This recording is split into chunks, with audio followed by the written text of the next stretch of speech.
भैया और राम राम नमस्कार। हमें तो चिंता ही हो, नाम है हमारा सचिन चौधरी। कई जात के राजनीति में अपनी ताकत बढ़ावे के संगे दूसरे की ताकत कमजोर भी करना जरूरी है।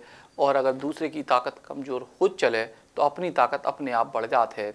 और मध्य प्रदेश में एक जबरदस्त जीत भारतीय जनता पार्टी को मिली है और इसके पीछे के अब कारण धीरे धीरे विश्लेषण के तौर पर सामने आने लगे हैं। हालांकि साफ तौर पे इतना बड़ा बहुमत तो भारतीय जनता पार्टी के पक्ष में है ही, लेकिन जो छोटे छोटे काम भाजपा ने अलग अलग स्तर पर करे हैं वो भी बड़ो सबब बन रहा है इस जीत को। और इसके संग कांग्रेस ने जो गलती करी हैं वे भी धीरे धीरे करके खुल के सामने आ रही हैं। सबसे बड़ी बात, बहुजन समाज पार्टी और समाजवादी पार्टी के प्रत्याशियों को लेकर कांग्रेस पार्टी के पास कौन रणनीति नहीं थी। और समाजवादी पार्टी तो कांग्रेस पार्टी से गठबंधन करने तक को तैयार थी, लेकिन कांग्रेस पार्टी ने भाव नहीं दो। और अब नतीजों सबके सामने है। खास तौर से विंध्य, बुंदेलखंड और चंबल इलाके में एक दो नहीं बल्कि कई सारी सीटें बसपा और सपा के प्रत्याशियों की वजह से भाजपा जीत गई और कांग्रेस हार गई। और इतनी से अब सवाल जो ही है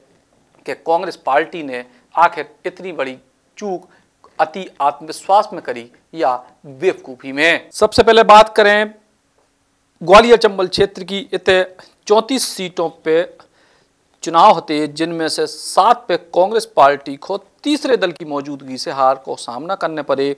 भिंड में भाजपा के नरेंद्र सिंह कुशवाहा ने यह सीट 14,146 वोटों के अंतर से जीती। इतने बसपा को 34,938 वोट मिले। भाजपा से टिकट नहीं मिल पे संजीव कुशवाहा बसपा प्रत्याशी के तौर पर चुनाव लड़े थे। इतनी लाहौर में अप्रत्याशित तौर पर हार गए नेता प्रतिपक्ष डॉक्टर गोविंद सिंह, इनको भाजपा के अम्बरीश गुड्डू ने 12,397 वोटों से हराओ और ये हार के कारण बने बसपा के टिकट पर चुनाव लड़े रसाल सिंह, जिनको 31,348 वोट मिले। उतई मुरैना के सुमावली में भाजपा के एंदल सिंह कंसाना ने कांग्रेस के अजब सिंह कुशवाहा को 17,219 वोटों के अंतर से हराओ। इतने बसपा के कुलदीप सिकरवार को 56,500 वोट मिले। और कुलदीप सिकरवार को पहले कांग्रेस ने अपना उम्मीदवार घोषित करे तो बाद में उनकी टिकट कटी, वे बसपा के टिकट पर चुनाव लड़े और अब परिणाम सबके सामने हैं। हालांकि दिमनी में भाजपा के दिग्गज नेता नरेंद्र सिंह तोमर ने कांग्रेस को 55,131 वोटों के अंतर से हराओ।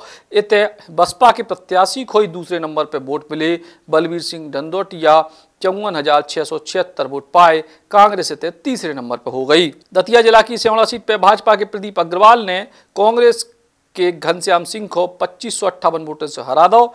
इतने आजाद समाज पार्टी के प्रत्याशी दामोदर यादव को 29,042 वोट मिले, जबकि बसपा के लखन सिंह यादव को 12,787 वोट मिले। उतई अशोकनगर की मंगावली सीट पे तो सीधे तौर पे दिखाई दो कि बसपा से लड़े कांग्रेस के बागी उम्मीदवार मोहन सिंह यादव को 15,340 वोट मिले और भाजपा के ब्रजेंद्र सिंह यादव ने कांग्रेस के यादवेंद्र सिंह को 5422 वोट से चुनाव हरा दो। उतई मुरैना के सबलगढ़ में भाजपा की सरला विजेंद्र रावत ने कांग्रेस के बैजनाथ कुशवाहा को 9,805 वोटों के अंतर से हरा दो। इसके बाद बात करें बुंदेलखंड की, इतने बसपा और सपा ने अलग अलग सीटों पर प्रभाव करके कांग्रेस पार्टी को सफाया होने पे मजबूर कर दो। छतरपुर में बसपा के प्रत्याशी कांग्रेस के बागी डीलमणि सिंह उर्फ बब्बू राजा 2013 की तरह एक बार फिर से पज्जन चतुर्वेदी की हार के सबसे बड़े कारण बने।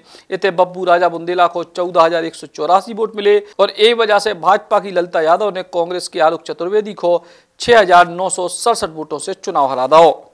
चंदला में भाजपा के दिलीप अहिरवार ने कांग्रेस के अनुरागी हरप्रसाद को 15,491 वोटों से हरा दो। इतने कांग्रेस के बागी सपा प्रत्याशी पुष्पेंद्र अहिरवार को 24,977 वोट मिले। गुनौर में भाजपा के राजेश कुमार वर्मा ने कांग्रेस के जीवनलाल सिद्धार्थ को 1160 वोटों से हरा दो। इतने बसपा के देवी दिन आंसू को 5,946 वोट मिले। जतारा में सपा के आर बंसल को मिल गए 15,034 वोट। सो इतने भाजपा के हरिशंकर खटीक ने कांग्रेस की किरण अहिरवार को 11,531 वोट से हरा दो। उतई राजनगर में भाजपा के अरविंद पटेरिया ने कांग्रेस के विक्रम सिंह नाती राजा को 5,867 वोटों से हरा दो। इतने बसपा के डॉक्टर घासीराम पटेल को 32,195 वोट मिले। के अलावा निवाड़ी में भी समाजवादी पार्टी के प्रत्याशी को और निर्दलीय प्रत्याशियों को अच्छे खासे वोट मिले, जबकि पथरिया में बसपा की रामबाई परिहार तीसरे नंबर पर रहीं। उतहीं ग्वालियर, चंबल और बुंदेलखंड के जैसा ही हाल भिंड में भी भाव। इतने बसपा के प्रत्याशी सीधे तौर पर कांग्रेस की हार के बड़े कारण बने। सिरमौर में भाजपा के दिव्यराज सिंह ने कांग्रेस के राम गरीब बनवासी को 19,315 वोटों से हरा। इतने बसपा के बीडी पांडे को 41,085 वोट मिले। त्योंथर में भाजपा के बागी प्रत्याशी देवेंद्र सिंह को 24,300 वोट मिले।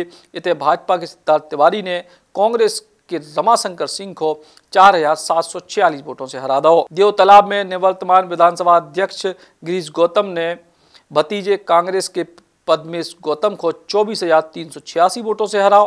इतने बसपा के अमरनाथ पटेल को 30,251 वोट मिले। नागौद में भाजपा के नागेंद्र सिंह ने कांग्रेस की डॉक्टर रश्मि 4,282 वोटों से हरा दो। इतने दूसरे नंबर पर रहे बसपा के यादविंद सिंह को 53,343 वोट मिले।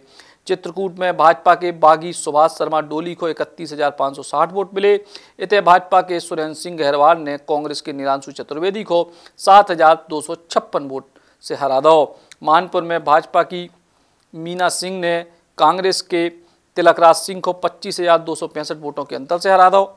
इतने गोंडवाना गणतंत्र पार्टी के राधेश्याम काकोड़िया को 28,839 वोट मिले।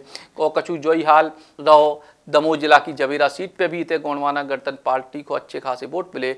इससे कांग्रेस पार्टी लड़ाई से बाहर हो गई। और दरअसल सपा और बसपा या गोंडवाना गणतंत्र पार्टी को जो नुकसान है वो कांग्रेस के खाते में ही से जाते हैं, काहे कि इन जो पार्टियां हैं इनको जो वोट है वो कांग्रेस के वोट से मिलतो जुलतो है। और यही वजह से जब इन पार्टियों को कोनो वोट मध्य प्रदेश में मिलत है तो सीधो नुकसान कांग्रेस को होते, चाहे वो बागी भाजपा को लड़े हो या कांग्रेस को लड़े हो। और यही पूरे के पूरे समीकरण पे भाजपा की नज़र तो हती, लेकिन कांग्रेस शायद आंखें मूंदे बैठी थी और इको को बड़ो नुकसान। Eklavya University Damoh will guide you towards a bright future. 28 acres of lush green campus, largest campus of Bundelkhand, experienced and dedicated faculty. 50 future-ready courses taught in 12 different schools, separate courts and ground for sport, fully equipped lab and workshop, safe and fully equipped separate hostel for girls.